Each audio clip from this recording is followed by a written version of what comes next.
Episode 34 stardust magic tool. Stardust magic tool के बारे में सुनकर अरविंद के अंदर एक आग जलने लगी। दूसरों से आगे बढ़ने की, अपने आप को साबित करने की अरविंद मन ही मन सोचने लगा। इसमें कोई शक नहीं, ये सब स्टारडस्ट टूल का ही कमाल है।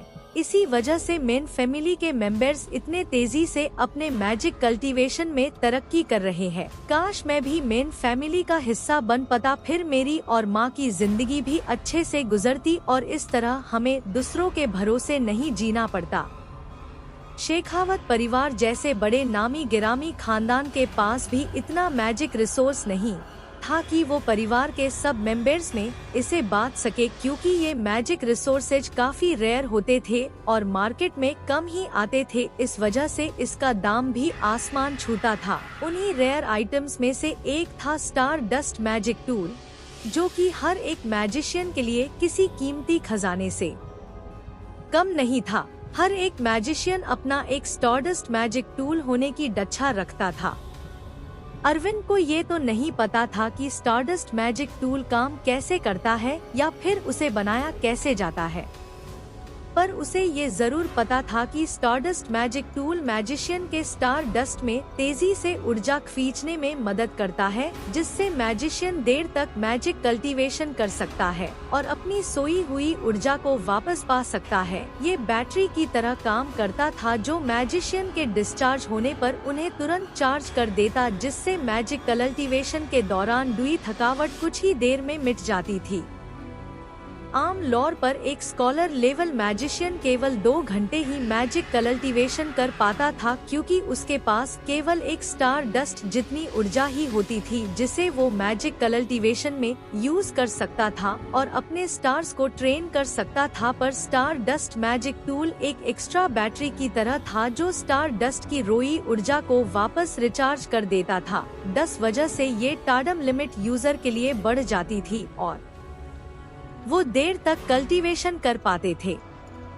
ये एक्स्ट्रा समय 1 या 2 दिन के लिए बस यूज किया जाए तो सका कोड ज्यादा फर्क नहीं था, पर स्टार डस्ट टूल के 7 महीनों की ट्रेनिंग आम मैजिशियन से डस्ट के यूजर को काफी आगे पहुंचा देती थी। हालांकि मैजिक साधना को ऐसे सांपदंडों पे नहीं तौला जा सकता था। एक आम मैजिशियन की क्षमता और साधना के तरीके भी मैजिक कल्टीवेशन की डेफिशिएंसी पर काफी गहरा प्रभाव डालते थे।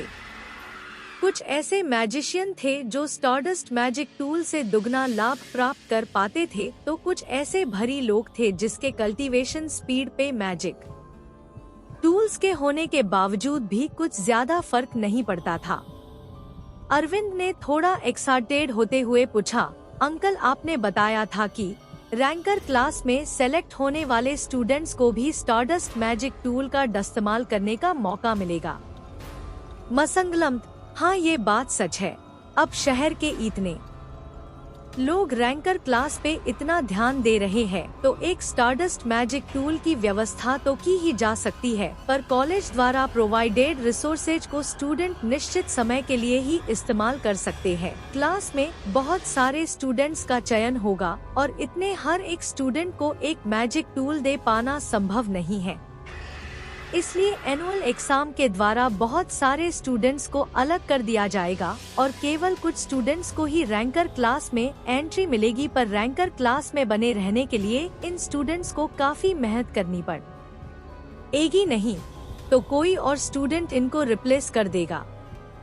मंगलम, तुम्हारे कल्टीवेशन में एक स्टारडस्ट मैजिक टूल काफी मदद कर सकता है। कॉलेज में सबके साथ निष्पक्षता के साथ बर्ताव किया जाता है, इस वजह से किसी भी स्टूडेंट को स्टारडस्ट मैजिक टूल ज्यादा दिन के लिए रखने को नहीं दिया जा सकता। इस मामले में मैं ज्यादा कुछ नहीं कर सकता। तुम चिंता ना करो, समय आने पर मैं कुछ ना कुछ बंदोबस्त कर ही दूंगा, ताकि तुम रैंकर क्लास में भी कुछ एक्स्ट्रा दिन तक स्टारडस्ट मैजिक टूल का इस्तेमाल कर सको।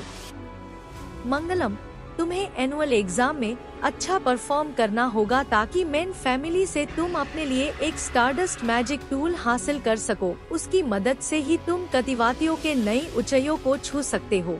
ये कल्टीवेशन की दुनिया बहुत बड़ी है, यहाँ केवल उसी को सफलता मिलती है जो मिले हुए मौके का सही तरह से इस्तेमाल कर सके। इस वजह से तुम्हें इस मौके की कद्र करनी चाहिए।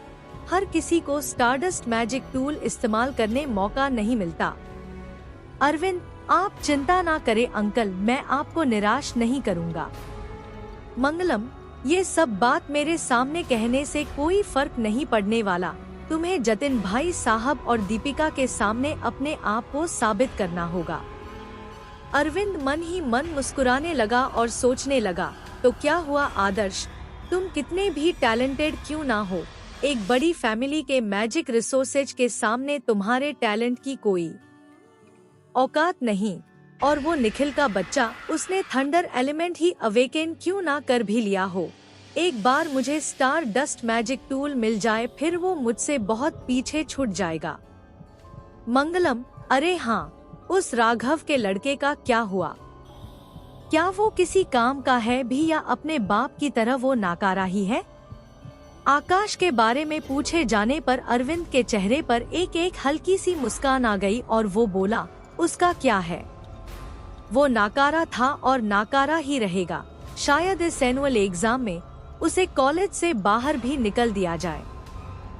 अरविंद आकाश ने बहुत नफरत करता था और वो इसलिए कि जब ये सब बहुत छोटे थे तो मोहल्ले के सारे बच्चे आकाश को ही फॉलो करते और उसके साथ खेलते थे। यहाँ तक कि राजकुमारी दीपिका भी आकाश से काफी क्लोज थी। अरविंद भी आकाश की उस टोली का हिस्सा बनना चाहता था, पर अक्सर उसकी आकाश से दीपिका को लेकर लड़ाई होती रहती थी। इस वजह से ग्रुप के सभी लोग अरविंद से दूर ही रहते थे।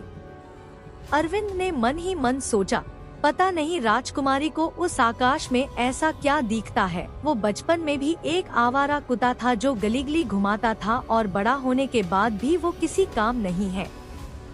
मंगलम, आखिर एक नौकर के बेटे से उम्मीद भी क्या की जा सकती है। खैर छोड़ो, कम से कम राघव को देने के मेरे पास एक बहन तो होगा कि उसका सिक्का ही खोटा निकला तो इसमें मैं क्या कर सकता हूँ। इसी बहाने इस राघव नाम के इडियट का भी शेखावत परिवार से पीछा छूट जाएगा और दीपिका बेटी को भी ये समझ आ जाएगा कि नौकर के बेटे से ज्यादा नजदीकी नहीं रखनी चाहिए।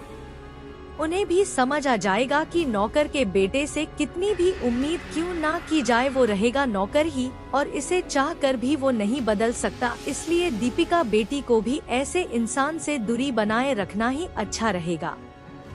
मंगलम में चेहरे पर एक कुटिल मुस्कान आ गई जो ये बताने के लिए काफी थी कि वो राघव जैसे आदमी से कितनी नफरत करता था और इनको अपने पैरों की जुती समझता था। अरविंद, पर अंकल एक प्रॉब्लम है। वो आकाश का दोस्त है ना आदर्श, उसने अपना मैजिक स्किल एक्टिवेट कर लिया है और आज तो उसने टोनी को भी मैजिक मुकाबले में हरा दिया। क्लास में सब टीचर उसी के बारे में बात कर रहे थे और मिस अंबिका से तो उसे पर्सनल गाइडेंस भी मिल रही है ताकि एनुअल एग्जाम वो अच्छा परफॉर्म कर सके। मंगलम, तुम उस बंदर की बात कर रहे हो ना जो उस लड़के आकाश के आगे पीछे घूमता रहता है? अरविंद, हाँ, मैं उसी की बात कर रहा हूँ। मुझे डर है कि एनुअल एग्जाम के दिन वो मेरे रास्ते का कांटा बन सकता है। मंगलम, अच्छा ऐसी बात है, तब तो इस आदर्श का कुछ करना होगा। तुम चिंता ना करो, मैं कुछ करता हूँ। इस बार मैं तुम्हारे रास्ते में किसी को नहीं आने दूंगा। मैं भी देखना चाहता हूँ कि किस तरह वो आदर्श रैंकर क्लास में शामिल होता है। ये कहकर मंगलम शेखावत ने एक कुटिल मुस्कान दी जो उसके कुटिल व्यक्तित्व का साफ प्रमाण था। मंगलम शेखावत शुरू से ही एक कुटिल और कपटी व्यक्ति था जिसे दूसरों को परेशान करने और तकलीफ देने में बहुत मजा आता था। मंगलम की इस डरावनी हंसी को देखकर एक बार के लिए अरविंद भी डर के मारे सिहर गया। तो क्या मुसीबत आने वाली है आदर्श के ऊपर? आखिर अब कौन सी चलने वाला है मंगलम शेखावत? जानने के लिए सुनते रहिए demon king of magical world केवल Darwin Sahu Aryan RJ D के चैनल पर।